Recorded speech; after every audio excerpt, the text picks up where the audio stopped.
co-powered by Techno.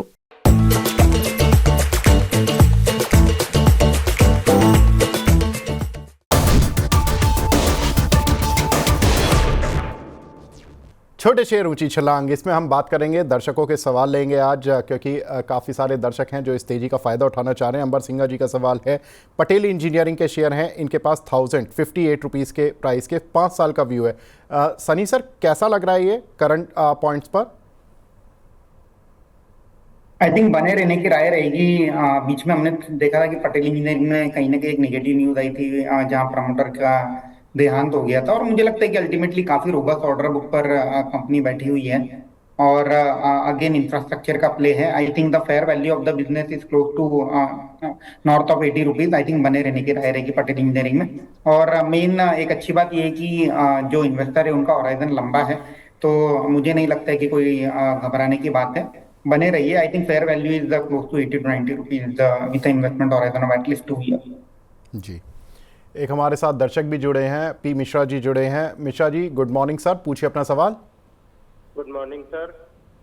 Anshul sir के बड़े fan हैं सर, अपने स्टैंड पर अडिग रहते हैं सर, बाकी चाहे जो लोग जो भी कहें, तो इस बात की बहुत तारीफ सर। और HFCL में सर जानना चाह रहे थे, क्या प्रेजेंट लेवल पे एंट्री बन सकती है, और क्या कंपनी के डिफेंस में आने से कुछ आगे लंबी तेजी लॉन्ग टर्म में और शॉर्ट टर्म में दोनों व्यूज जानना चाह रहे थे सर। और कोटक बैंक में अगर एंट्री हो सकती हो इस लेवल पे तो बताएं sir. Thank you so much. जी, Anshul sir, HFCL Himachal futuristic आज 2% बढ़ा हुआ है, इन्होंने खैर लिया हुआ तो सस्ता है, प्रॉफिट हो रहा है, 165 रुपये आ रहा है, क्या करना है? देखिए विवेक जी, इसमें स्टैंडर्ड डिस्क्लेमर से स्टार्ट करेंगे। मैं वही चेक कर रहा था कि क्लाइंट्स को हमने लास्ट वीक में HFCL बाय रिकमेंड किया है 153 रुपये में, जिसका टारगेट 167.30 का दिया था। जो आज के सेशन में कंप्लीट हुआ है, तो हमने यहाँ पे टारगेट डन प्रॉफिट बुकिंग दी है। 10-12% चल गया स्टॉक एक हफ्ते में। आज की जो कैंडल है वो प्रॉफिट बुकिंग वाली दिख रही है, तो फ्रेश बाइंग अवॉइड करना चाहिए। अगर आपके पास है तो आप 152 रुपए का स्टॉप लॉस लगा के होल्ड कर सकते हैं। 4-5 दिन कंसोलिडेट करके ये स्टॉक वापस से 190 195 तक जाता हुआ दिख रहा है, तो 3-4 दिन अगर कंसोलिडेट टाइट रेंज में करता है तो फिर से ब्रेकआउट हम बाई देंगे, क्योंकि 190 195 रुपए तक का मूव इसमें दिख रहा है हमको। तो फिलहाल के लिए एक बार प्रॉफिट बुकिंग कराइए, नेक्स्ट राउंड ऑफ ब्रेकआउट में वापस बाई देंगे। जिनके पास है वो 152 का क्लोजिंग बेसिस स्टॉप लॉस लगा के होल्ड कर सकते हैं। बिल्कुल, इनका सवाल आई थिंक कोटक पर भी था सर, कोटक पर भी राय दे दीजिए। देखिए कोटक बैंक हमको यहाँ से देखिए विवेक जी, लास्ट वीक में कोटक बैंक आप ही के प्लेटफॉर्म पे 1840 रुपए में हमने बाय रिकमेंड किया था। 1933 रुपए तक ये स्टॉक आ गया है, तो एक बार के लिए प्रॉफिट बुकिंग करना चाहिए, क्योंकि 5 अपडेज हुए हैं। फ्रेश बाइंग आपको करनी है तो आप थोड़ा सा वेट कीजिए, या तो 4-5 दिन टाइट रेंज में कंसोलिडेट कर ले, या फिर पुल बैक ले ले 1875 रुपए तक। पुल बैक की एक्सपेक्टेशन मेरी बहुत कम है, मुझे लग रहा है यहाँ पे थोड़ा सा 10-20 रुपए नीचे आ सकता है, लेकिन साइडवेज ज्यादा रहेगा। टाइट रेंज बनाएगा और फिर ब्रेकआउट देके 2050 तक चलेगा। तो आप या तो 4-5 दिन वेट करके जब ब्रेकआउट आए तब बाई कीजिए, या पुल बैक में 75 के आसपास बाई करें, जिसकी उम्मीद कम है। एक्सपेक्टेशन ये है कि 4-5 दिन साइडवेज रह के ब्रेकआउट देगा। जी, प्रभात शर्मा जी का सवाल है, DCB बैंक बाय कर सकते हैं क्या शॉर्ट टर्म के लिए? सनी सर, कैसा लग रहा है sir DCB bank? Again DCB bank है, जी सही सर। सुना मैंने? जी सर, डेवलपमेंट क्रेडिट बैंक क्या? या तो बेसिकली अगर देखें तो पिछले क्वार्टर में अच्छे नतीजे कंपनी ने, सॉरी बैंक ने डिक्लेयर करे थे। और मुझे लगता है कि अल्टीमेटली बैंक जो है Q2 में, जो कि सितंबर क्वार्टर है, वहां कोई बहुत ज्यादा फायर वर्क हमें दिखेगा नहीं। बट कमेंट्री बहुत इंपॉर्टेंट होगी, स्पेशली इन सिनारियो जहां हम RBI की ओर से अब रेट कट आते देखेंगे from the month of Jan. So मैं बुलिश रहूंगा DCB बैंक पर। बट मुझे लगता है कि एट अ करंट जंक्चर जो लार्ज कैप बैंक्स हैं, जैसे ICICI bank, Axis bank, IDFC first bank, वहां थोड़ा सा कंफर्ट ज्यादा लगता है कि compare to the regional and smaller size bank. अगर रीजनल और स्मॉलर साइज बैंक देखना है तो हमारी यहाँ पसंदीदा बैंक रहेगी federal bank and Karur Vysya bank. Again DCB bank is also positive, बस DCB बैंक में एक दिक्कत ये है कि जो कंसिस्टेंसी अर्निंग ग्रोथ की वो हमें देखने नहीं मिलती है। हमने देखा है कि हिस्टोरिकली एक क्वार्टर अच्छा करता है, फिर सेकंड क्वार्टर में कहीं ना कहीं थोड़ी सी दिक्कत आती है। तो maybe Anshul ji can recommend a stop loss in DCB bank, otherwise fundamentally कोई दिक्कत नहीं है। बिल्कुल। तो यहाँ पर डीसीबी में कोई दिक्कत तो है नहीं, अच्छा सर को लग रहा है। एक हमारे साथ दर्शक भी जुड़ी हैं, स्वाति जी जुड़ी हैं जालंधर से। Swati ji good morning ma'am, पूछिए अपना सवाल। सर मैं इसकी ओसवाल सीट पे पूछना चाहती हूँ, मेरी 27 की प्राइस है। अच्छा, आपके पास ओसवाल सीड्स के कुछ शेयर हैं, 800 शेयर हैं 29 रुपए के भाव पर। हाँ जी, मैडम हाँ कितना जी। होल्ड कर सकती हैं और आप? सर मैं सोच रही हूँ कि जैसे इसमें कोई अपर सर्किट नहीं लगे मैं निकल ही जाऊँ, लेकिन मुझे ठीक नहीं लग रहा है। जी बिल्कुल ठीक है, पूछ और लेते हैं। सर मैं, हाँ जी, अंशुल सर से भी सवाल था। सर डीसीएम ले रखा है मैंने, डीसीएम लिमिटेड 96 की प्राइस। जी ठीक है, पूछ लेते हैं मैडम आपको। जी पूछ लेते हैं अंशुल जी। ओसवाल सीड्स और डीसीएम लिमिटेड सर, ओसवाल इन्होंने आई थिंक अपने खुद से लिया हुआ है 29 रुपए का, और डीसीएम 96 का आपकी सोच पर लिया हुआ है। सर क्या करना है? देखिए विवेक जी, डीसीएम और ओसवाल सीड मेरे ख्याल से ये लास्ट वीक और बिफोर लास्ट वीक भी इनने सवाल पूछा था, तब भी हमने कहा था डीसीएम में 95 रुपीज का स्टॉप लॉस था जो निकल चुका है, आपको एग्जिट कर लेना चाहिए।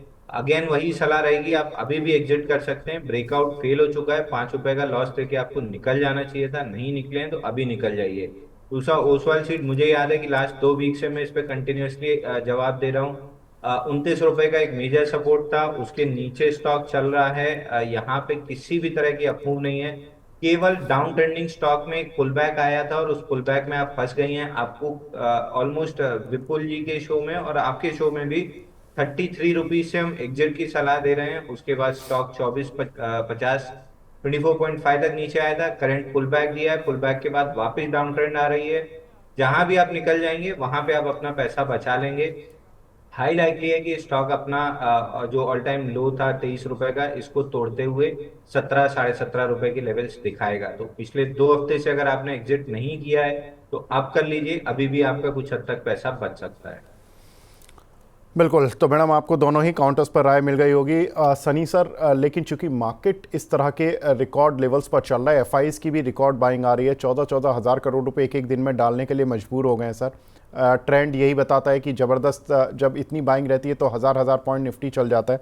सर क्या रिकमेंड कर रहे हैं आप अपने ऑडियंस को और अपने जो भी इन्वेस्टर्स हैं उनको?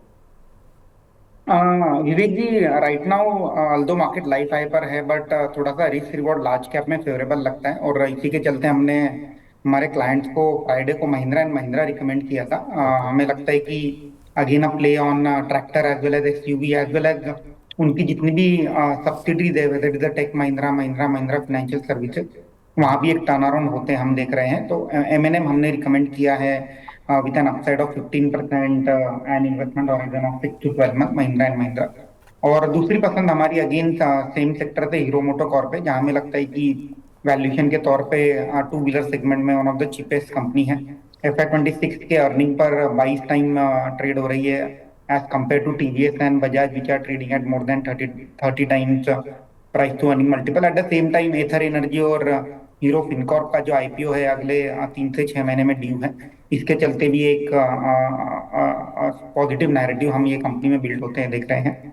तो ऑटो सेक्टर से एमएनएम and Hero MotoCorp medium to long term के लिहाज से पोर्टफोलियो में ऐड किया जा सकता है। सर हीरो मोटो पर कितना अपसाइड है आपका?